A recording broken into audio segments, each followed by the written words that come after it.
unless you're a little guy like this, typically a mature deer, after it's been through a couple rifle seasons, is not really going to be very comfortable outside in a lot of cover, even in the rut. So if he is out in open ground in an open country where there's a lot of visibility and he can be seen from a long ways off, he's going to usually cut across that field as fast as he can. And so was the case with my rifle season. Every single deer that I seen was basically chasing a doe, and they were vulnerable because they were out, you know, in the open, but they weren't wasting any time. They were moving at a really good rate, good click across the field.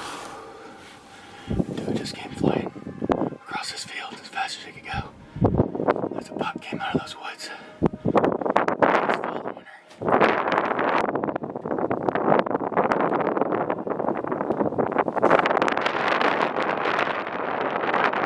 So I'm not a big advocate of taking a running shot. Typically the answer to that is to run or wheeze or do something to get him to stop. So when I seen this deer originally, it was so windy. I mean, we had gusts of wind that were like 30 miles per hour. So I was screaming basically to the top of my lungs at this deer, and it didn't even hesitate, didn't even make him stop. Not even a second enough just to get a good shot.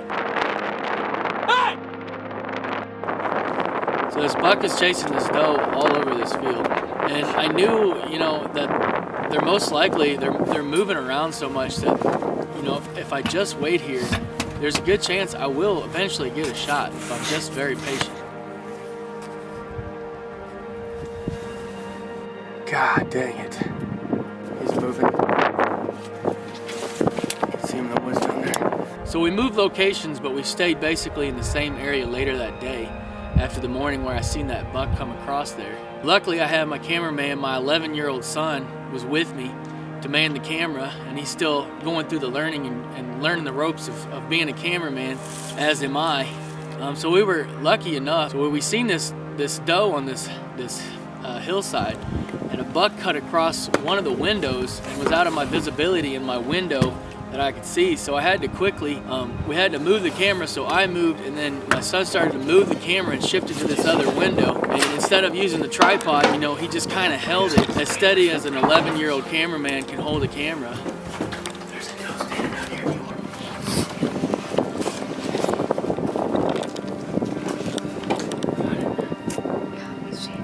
can zoom in too if you can. Just wait for that buck to come out.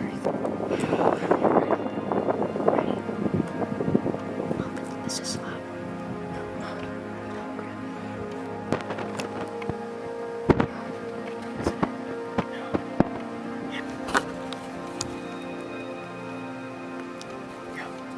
That's a dog. Is that a doe standing in that field? Yeah. That's a buck. He's gonna chase her.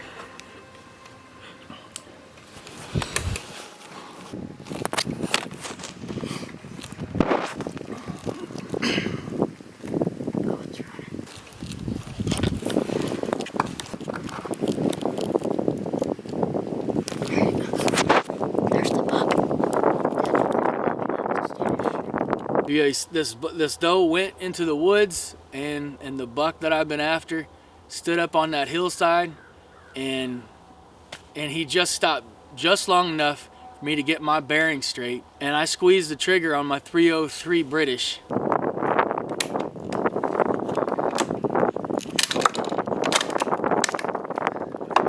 And all I heard was click.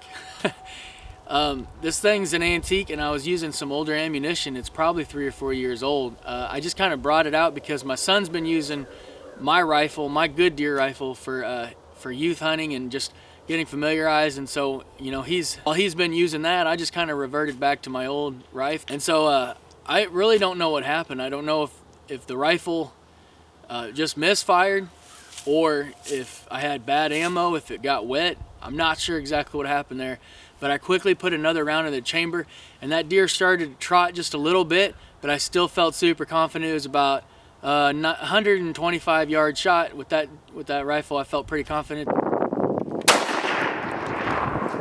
Is it done? So we followed it up, and it was so cold that day, so cold and windy. The camera batteries, of course, went dead on the recovery, and I didn't bring my backup GoPro, so we just recovered the deer, got it in the back of the truck, I got everybody warmed up, and including the cameras and us, and you know, it's such a unique deer having this broken main tine.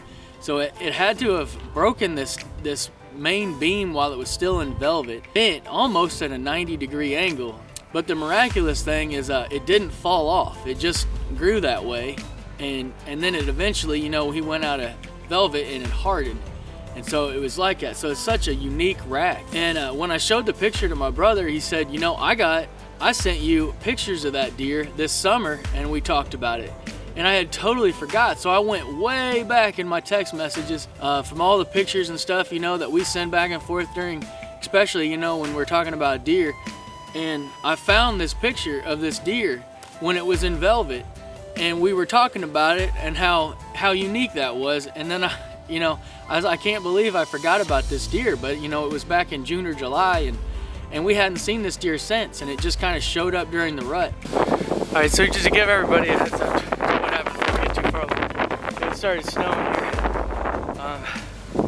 So here we are. So I love this deer. Oh my gosh, look at this character. Oh man, that's cool. Look at that.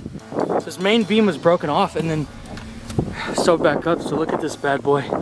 Oh, he's beautiful deer. He was rutting. It was a really cool experience, a really cool hunt, and as always, I'm super happy to get him in my freezer, his mount on my wall. So this is Deer Camp Stories. So I'll see you next time. If you got a cool hunt, you'd like to share it in the comments, I'd love to hear about it. Thanks for checking out my video. Happy hunting.